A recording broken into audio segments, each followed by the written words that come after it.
Hello, everyone. I'm Opie Clint. Welcome to Late Night Meditation. As always, it's great to be here online with all of you, whether you're watching from Zoom, YouTube, Facebook, or Twitch. So, hello again, everyone. Hello, Linda. Hello, iPhone. Hello, Mom, K Noon, and Pat. Thanks for joining in here on Zoom. Also, hello, Lisa, Julie, Hakuzo on YouTube, and everyone watching on Facebook and Twitch. Of course, if you're watching on Facebook, I am streaming to several pages at once. So if you don't see my face at the top corner, very likely I cannot see your comment right now, but I always go back and reply, as you all know. Ah, oh, hello, Zendon. Thanks for joining in also on YouTube. So, as uh, as always, I hope you've all been doing your homework. Do you guys remember your homework? Having whatever you're doing, have relaxation and awareness. It's nice, simple, easy homework to do. A nice way to remind ourselves to center more often, to get that balance of relaxation and awareness. That way, when it's time to come and sit together, we get in very easily. Hello, Guinyan. Thanks for joining on Facebook. And hello, Vince. Thanks for joining in. So, as we practice together, remember Fridays are our level 4, so it's a night that we get to have a little bit longer silence. But even if you're brand new to meditation, no worries. Sabai sabai is how we say it. Just relax, take it easy. If you need a break, take a break. You don't have to even have your eyes closed the whole time. It's okay to have your eyes open here and there. Or if you want, you can watch and check on me if you like. As when we meditate, remember we meditate for inner peace, not Instagram. Meaning, you don't have to look perfect. Just feel perfect. Feel comfortable to you. Okay? Hello, Anne. Thanks for joining on Facebook. And Anna Maria and Ivy also on YouTube. So, yeah, without further ado, let's begin our meditation. So, everyone, as always, let's get into our perfect position, as I like to call it, because it's perfect for you. And when you're ready, gently close your eyes. Take enough deep breath. Breathe in the cool, calm, relaxing air. And breathe out all your worries, thoughts, and responsibilities. Just let it all go. Forget about it for the time that we are meditating. Just breathe in, breathe out.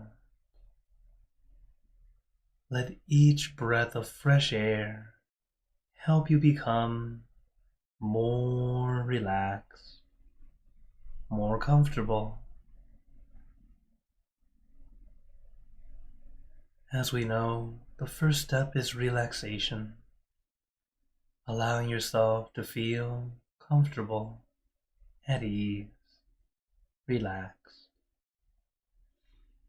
But we also know this relaxation is truly contentment, that feeling of comfortable enough. So as we practice, as long as you feel okay, you're doing fine. But if you ever feel less than okay, make adjustments, whether it be adjusting your position, stretching out, or even adjusting what you're thinking of or focusing on. Relaxation is a very important first step, as once you're comfortable, everything else will fall into place.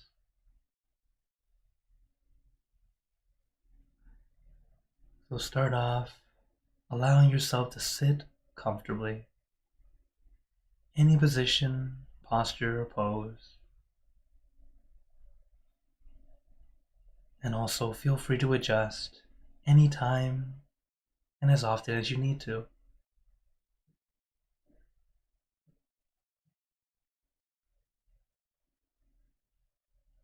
The step process of meditation is relaxing the body first, then relaxing the mind. We've had much more time practicing controlling the body. And now we're learning to release the control, allow ourselves to just be comfortable.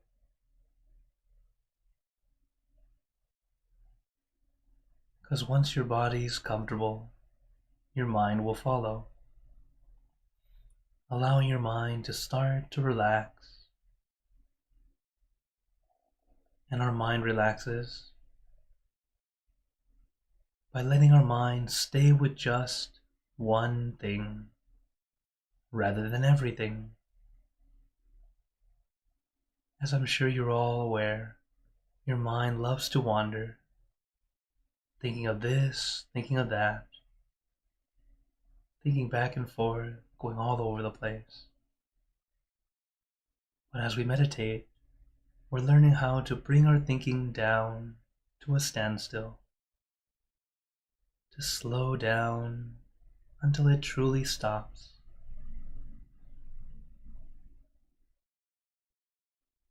But as we know, it won't stop right away.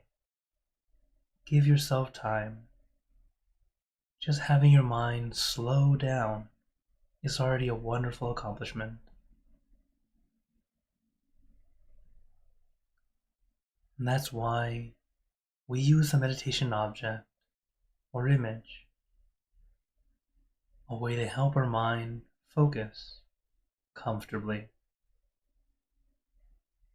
That's the important thing. It's not just focus. Focus alone is too strong. It needs to be a comfortable focus, similar to watching TV or binging Netflix. How we can sit there for hours not moving a muscle because we have that perfect balance of relaxation and awareness. But that focus is outward. In meditation, we bring our focus inward, but do so lightly and gently. Take your time. If at first it feels more comfortable to focus outward, then focus outward at first. As your mind becomes more calm and still, your mind will gravitate toward your center, this point in the middle of your abdomen, 2 finger widths above navel level. But just know your center is here, in this area, in your abdomen. You don't have to force yourself to be there. You don't have to try reaching and searching for it. That's trying too hard. As we know, our mind is quite cloudy. It's not quite clear yet. When the dust settles, it's just like seeing anything. Suppose we put something in the middle of the lake, but trying to look through the water, it's very difficult due to the dust and murkiness of the water. But if we wait patiently, the dust and particles will settle, allowing the water to be clean and clear. And when the water is clean and clear, there is no question. You can see it very clearly, seeing that object that was put there, or whatever was in there since the beginning. So take your time. We are learning to slow down, not rush. So don't force, don't push. Take your time. It may seem like a slow path, or even the long path, but believe it or not, this is the shortcut. Our mind is always thinking that we have to push forward because that's how we've been trained since we were young. In education and practicing most skills, we must be very diligent in practicing. Work hard, push forward to achieve success. But when it comes to meditation, the only diligence you have is making time to practice. But once it's time to practice, it's time to slow down, not try to do anything. Because the more we try to do, the slower we move forward. It's like we build a wall, holding ourselves back, and wondering why we can't get through the wall. So take your time. That's why I say meditation should never feel like work. It should feel like a mini vacation. So let us enjoy our mini vacation. Relax your body, relax your mind, and little by little, as our body and mind start to balance in that perfect relaxation and awareness, the dust will settle, and you'll start to understand why people meditate and why they can do it for so long. But for now, little by little, relax your body, relax your mind.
Now, let us continue in silence, letting your mind be calm, clear, and peaceful.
Now, let us begin spreading loving kindness. Spreading loving kindness is like spreading out your heart, sending out good intentions to all beings. So let us visualize our object as we have been doing. And imagine that your object becomes crystal clear, clean and bright. And at the center of your object, there is a bright light. This light is very special. It's the light of peace, love, compassion, and wisdom. All those the light touches brings him happiness and peace. So we let this light illuminate our bodies, filling our body with light. Let this light shine out from you, filling the room.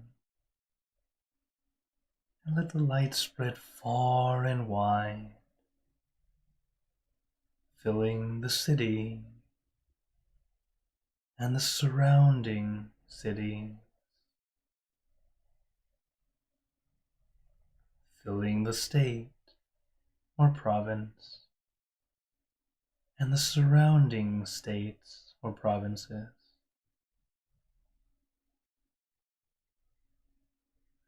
Filling the country and the surrounding countries, until filling the entire world, and now throughout the universe.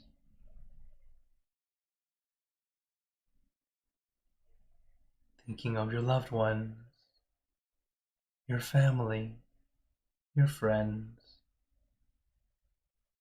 our close and distant relatives,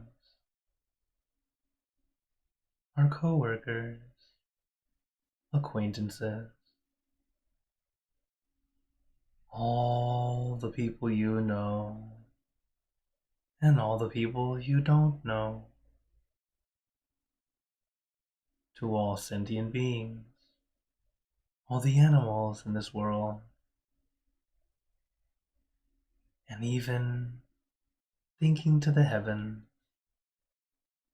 to our friends and relatives who have passed away, wishing well for every one of them. And as we are spreading loving kindness, let us make this wish together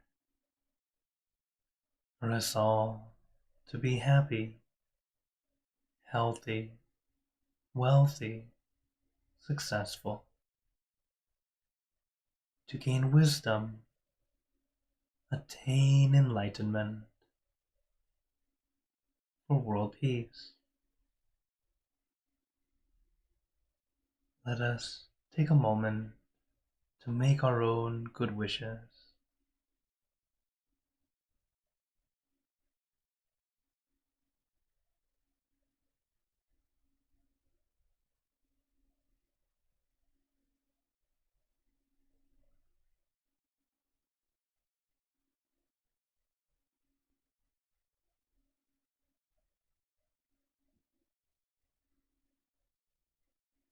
Sabbe Buddha Parapata Paccekanan Yang Palang Arahanta Nanjate Jenarakam Pantami Sapaso Sapabuddha Nupavena Sapathamma Nupavena Sapasangha Nupavena Sattha Soti Bhavantu Te. And now, very gently and at your own pace, opening your eyes. Take your time as we slowly come back. You can take in a few deep breaths, do a little stretch if you'd like, as we slowly come back.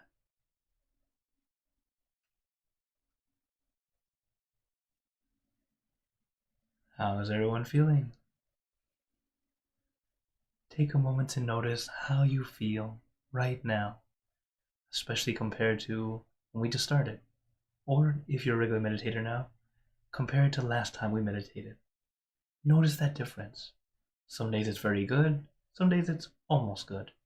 Both are good, both are great, because we always learn and get better and better, seeing what are our obstacles, what are our challenges, and be able to overcome them. Or if you really get stuck, you can always ask me. I'll start to help you out. Or seeing what works for you and do it again. That way you can, little by little, find that perfect way for you to find your peace. Okay? So, as always, now I open the floor to you all. If anyone has any questions or comments, let me say hello to Hello Go. Thanks for joining in. Hello Dad. Thanks for joining in also. And Daniel. And let's see. I see Jenna and Sue on. Oh, and Delaney. Thanks for joining in on YouTube, as well as Andrew on Facebook. Thank you all for joining in. Okay. Oh, great. I see Lisa and Delaney said they feel great. Very good. Great and relaxed. So the first question I see here is from Hakazo. Hello, Hakazo. It says, is there any single act that someone could do that even the Buddha would find unforgivable? Well, with the Buddha would be very forgiving. If you had to explain, it'd be very similar to how we can see in every religion, your leader, like the leader of that religion, whether it be Jesus, Muhammad, Buddha, uh, there are many. They all have there are one wonderful quality that they all have. They're able to forgive because they know that we're not perfect. We're not perfect. We're going to make mistakes. So that's the thing. Buddha would always be able to forgive, but karma is a different story. So there are things that in Buddhism we find as the worst things you can do. Top of the list would be to kill your own parents. That is like one of the worst things you can do that we see in Buddhism. Why we say this is because they are literally the ones who brought you into the world. Whether they were good or bad people is a different story. Okay? But just the fact that they gave you life, that was already something that in Buddhism we say that that's already something that there's no way we can ever repay. Because like there's an old proverb, they say that if you could carry your mother and father on your shoulders, suppose they would ride your shoulders their entire lifetime, they would eat, sleep, defecate, pee, everything, like they're all right there on your shoulder, and you clean, take care of them your entire life, it's still not enough to repay the gratitude from their giving you life. So this is just an old proverb, just to show no matter how much you do for them, it's still not enough in how we look at it in Buddhism. Because of that, it's so very precious and very great that we were able to have this life to do what we do. And then with this life, it's up to you. What do we do with it? Are we going to choose to do good, or are we going to choose to do something not so great? Because in the end, we still have that choice. It's up to us to adjust and try to make it work. Okay, so that would be one of the worst things that I can think of as of, yeah. Thank you for your question. Oh, Lisa says, do monks do campfire and tell stories? Not really, although we do share stories and stuff during tea, I guess. Also, in general, monks, like elder monks, tend to share whatever they've learned over the years to the younger monks. Even I find myself teaching a lot of younger monks, and sometimes also sharing stories to elder monks because I'm a young guy, but I have a lot of experience of many things. Very fortunate I got to, because I'm a kid that loves to listen. So sometimes I didn't experience it myself, but because I learned it from someone else experiencing it, I could share what I've learned from what they told me. So we don't necessarily have a campfire, but yeah, I guess like during tea or during meals sometimes. Sometimes depends on the temple. Like our temple, we sit in a circle and we have a meal and we do talk. And, yeah. But in some temples, they will each have an ombo and then they just stay quiet and be mindful. And that's fine too. That's also good. Then they find time to meet up to talk. So it's always just a little bit different. Okay. Oh, another question from Hakuzo. He says, how does karma work if someone does say one bad thing and three good things? Would the karma be the bad thing get erased and not happen? Not quite. But very good question. This is actually a very common one that people do ask. Like, how do I balance it, right? So I do one bad and I do three good. So this is better, right? Am I cleaning it away? So in Buddhism, you can't erase bad that you've done. That's why we have the analogy of water and salt, as some of you have heard me say before. So think of the water like all the goodness we do. The salt is the bad we do. So suppose we have a glass of water, just a little cup, and then we have a tablespoon of salt. Put into the water, mix it up. How's the water taste? Salty, all right? And I don't want to take another sip, right? Okay, let's say we have a pail of water, okay, a little bit bigger. Then we add that same tablespoon of salt, mix it in. How's the water taste now? Maybe a little salty. You can still kind of taste it. Now suppose you have a swimming pool full of water, okay, without the chlorine, just water, and then you add in the salt, that same tablespoon of salt. How does the water taste? You can't taste the salt at all because it's so diluted. This is what we say to do, is that we add more water because the flavor of the water is the outcome. If the water is salty, then that's why we had these unfortunate things happen, or our luck just seems to be down. Okay, why so many unfortunate things happen. At that moment, our bun is what we call it, or our water level is kind of low. But if we do a lot of good, we're adding more and more water, not adding more salt, then we're able to get that clean, fresh water. So then the good things tend to happen more often. And another trick to help you out, now whether you believe it or not, it's up to you, but thinking about the good deeds you've done also helps bring back the power of the goodness. While at the same time, you keep thinking about the bad things, that gives it more intensity.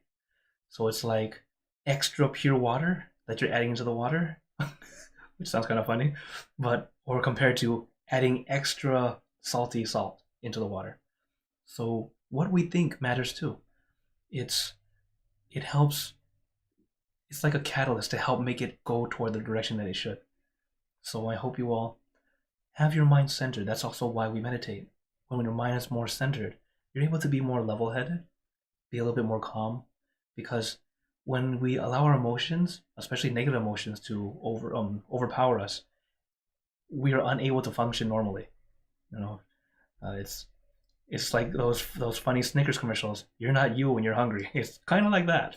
You suddenly start to not be the way you should be. So if you're able to center yourself at least enough to be calm down, just so that you can make your decision, or when you need to think, and then go on and do what you have to do.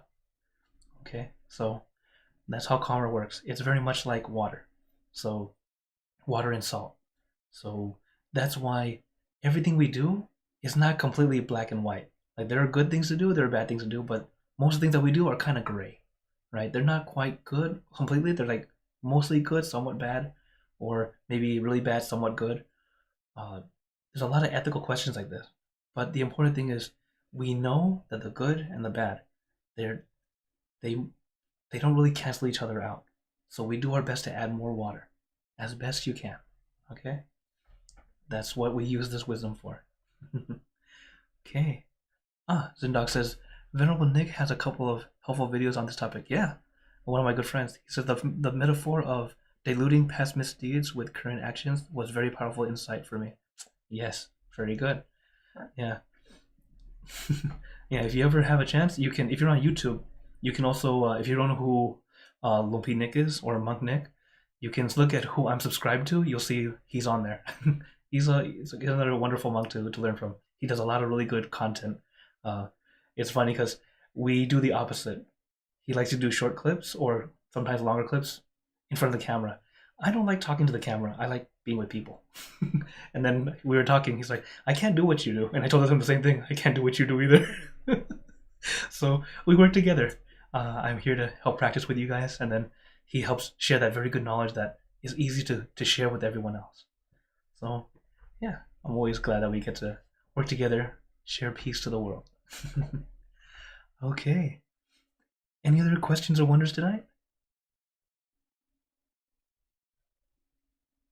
Okay, then quick reminder, uh, I'm I'm here Monday, Wednesday, and Friday, and Saturday, of course. So tomorrow we'll have our class as usual, and also, uh, I did post this on my Instagram, Facebook. I don't know if I have it on YouTube yet. I might post it soon. But just a nice little calendar to make it easy to see everyone's both the full moon and the new moon. Uh, just a very contrast, and you can see uh, I'm the dark guy. But it's mostly because the full moon is the bright moon, new moon is where you can't see it, so that's why it's like that. But anyways, they're both great opportunities to meditate together, find peace, and share peace. So I hope you all are able to join in whenever you can. Or, as always, I'm here almost every Monday, Wednesday, and Friday, unless we have full moon. And then to continue to practice, a little bit a day can go a long way. Don't feel like you have to do an hour or 2 hours or 3 hours. You're not a monk. I have time to do it. But in the time that you have, quality over quantity. And you'll see that as you keep up your practice, even if it's a little bit a day, you'll see your progression. You'll find your peace. And you'll be able to keep it too. So, before we go, I'd like to give you all a blessing. May you all be blessed with happiness, good health, wealth, success in your lives. May you be surrounded by good friends who will always guide you into light, in times of darkness and in times of need. And when you close your eyes to meditate, may you attain inner peace easily and quickly in every lifetime. So thank you again, everyone. Have a wonderful day or night wherever you're watching from. And remember, a smile a day keeps the stress away. So everyone, keep smiling and let's brighten up the world together. So for everyone on YouTube, Facebook, and Twitch, see you guys next time. For those on Zoom, feel free to stay longer if you'd like to chat. Take care.